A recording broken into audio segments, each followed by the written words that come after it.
UP में अब लाखों लोगों के नाम वोटर लिस्ट से कटने वाले हैं। ये सवाल इसलिए उठ रहे हैं क्योंकि अब बिहार के बाद उत्तर प्रदेश में भी एसआईआर की जो प्रक्रिया है उसकी शुरुआत होने वाली है, या ये कह लीजिए कि आज से हो चुकी है। जी हाँ, इलेक्शन कमीशन की प्रेस कॉन्फ्रेंस के बाद ये साफ हो गया था कि 12 राज्यों में एसआईआर होने हैं, जिनमें से एक राज्य उत्तर प्रदेश भी है।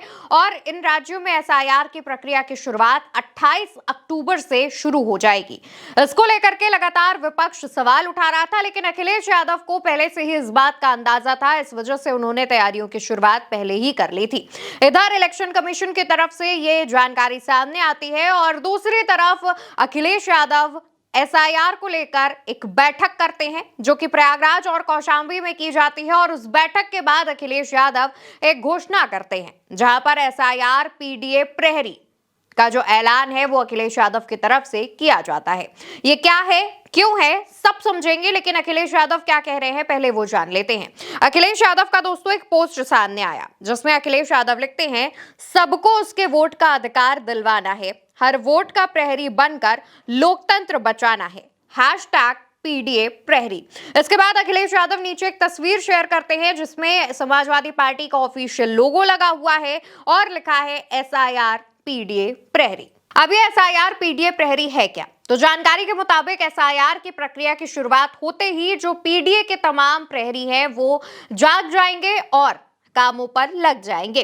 पीडीए प्रहरी का मतलब यह है कि इसमें टीमें बनाई जाएंगी। इन टीमों का काम होगा कि बूथ स्तर पर जो मतदाता सूची पुनरीक्षण यानी एसआईआर होना है, उसमें किसी जायज मतदाता का नाम ना कट जाए। खासकर समाजवादी पार्टी के समर्थित मतदाताओं के नाम ना कटे, इसकी देखरेख की जाएगी। समाजवादी पार्टी समर्थित वोटरों के नाम जुड़वाए जाएंगे और वोटर लिस्ट में तमाम चीजें खामियां ना हो, गड़बड़ियां ना हो, इसकी भी लगातार जांच की जाएगी। और इसको लेकर के अखिलेश यादव ने ही पीडीए प्रहरी की शुरुआत की है और पीडीए प्रहरी का जो गठन है वो कर दिया है। जानकारी के मुताबिक मुख्य चुनाव आयुक्त ज्ञानेश कुमार इधर दिल्ली में बैठकर प्रेस कॉन्फ्रेंस कर रहे थे, तो दूसरी तरफ अखिलेश यादव ने भी इसको लेकर एक बैठक की और समाजवादी पार्टी के तमाम नेताओं के साथ इसको लेकर के डिस्कशन किया। और उसके बाद पीडीए प्रहरी का जो गठन है वो किया गया है और पीडीए प्रहरी की टीमों की जो नियुक्ति है वो भी कर दी गई है।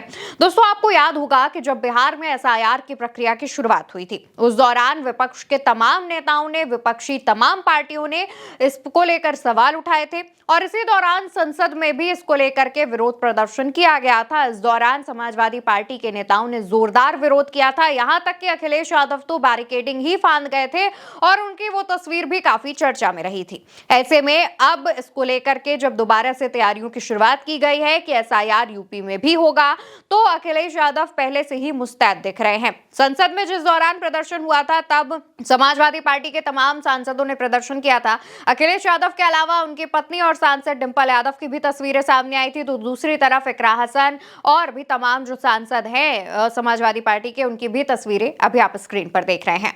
तो ये तमाम जो चीजें हैं वो संसद के अंदर और बाहर दोनों ही जगहों पर हुई थी। एसआईआर पर लगातार चर्चा की मांग हो रही थी, लेकिन चर्चाएं नहीं हुई, जिसके बाद अखिलेश यादव ये समझ गए थे कि इस बार की जो तैयारी है वो उन्हें खुद करनी पड़ेगी। और यूपी में जो एसआईआर होने जा रहा है उसमें समाजवादी पार्टी के जो समर्थित लोग हैं, जो समाजवादी पार्टी के कोर वोटर हैं, उनका कहीं नाम ना काट दिया जाए, इस वजह से उन्होंने इसकी तैयारियां कर ली हैं। बिहार में हुए एसआईआर पर बात करें तो बिहार में एसआईआर के नाम पर बहुत सारे लाखों लोगों के जो नाम हैं, करीब 60 लाख से ज्यादा लोगों के नाम काट दिए गए थे। इसको लेकर खूब हंगामा मचा था। यहां तक कि जानकारियां ये भी सामने आई थी कि कई ऐसे लोग हैं जो कि जिंदा हैं, लेकिन उनको मृत बताकर उनके नाम काट दिए गए हैं। वहीं जिन लोगों की मृत्यु हो चुकी है उनके नाम एसआईआर में है। और इसको लेकर विपक्ष ने समय समय पर सवाल भी पूछा था, लेकिन चुनाव आयोग की तरफ से संतुष्ट जवाब नहीं आया, जिसको लेकर विपक्ष आज भी नाराज चल रहा है। वहीं 12 राज्यों में जो एसआईआर की प्रक्रिया होने जा रही है वो चुनावों के मद्देनजर हो रही है। यूपी में भी 2027 में चुनाव है और उससे पहले एसआईआर की प्रक्रिया की शुरुआत 28 तारीख से हो चुकी है। जानकारी के मुताबिक इसकी जो रिपोर्ट है वो यानी मतदाता सूची, जो नई वोटर लिस्ट है वो 7 फरवरी 2026 तक जारी कर दी जाएगी। और तब तक पीडीए प्रहरी का काम रहेगा कि वो वोटर लिस्ट में ये चेक करते रहे कि किसी का नाम धोखाधड़ी से तो नहीं कट गया, या फिर जो घपलेबाजी के तमाम आरोप विपक्ष के नेता लगाते हैं उन तमाम चीजों को एसआईआर पीडीए प्रहरी देखेंगे। फिलहाल अखिलेश यादव का ये जो फैसला है एसआईआर पीडीए प्रहरी, उसको लेकर आप क्या कहना चाहते हैं? आपकी क्या राय है? कमेंट सेक्शन में बताइएगा। वीडियो भारत एक सोच पर देख रहे हैं। मेरा नाम अवंतिका है। आज से चैनल को सब्सक्राइब कीजिएगा। नमस्कार।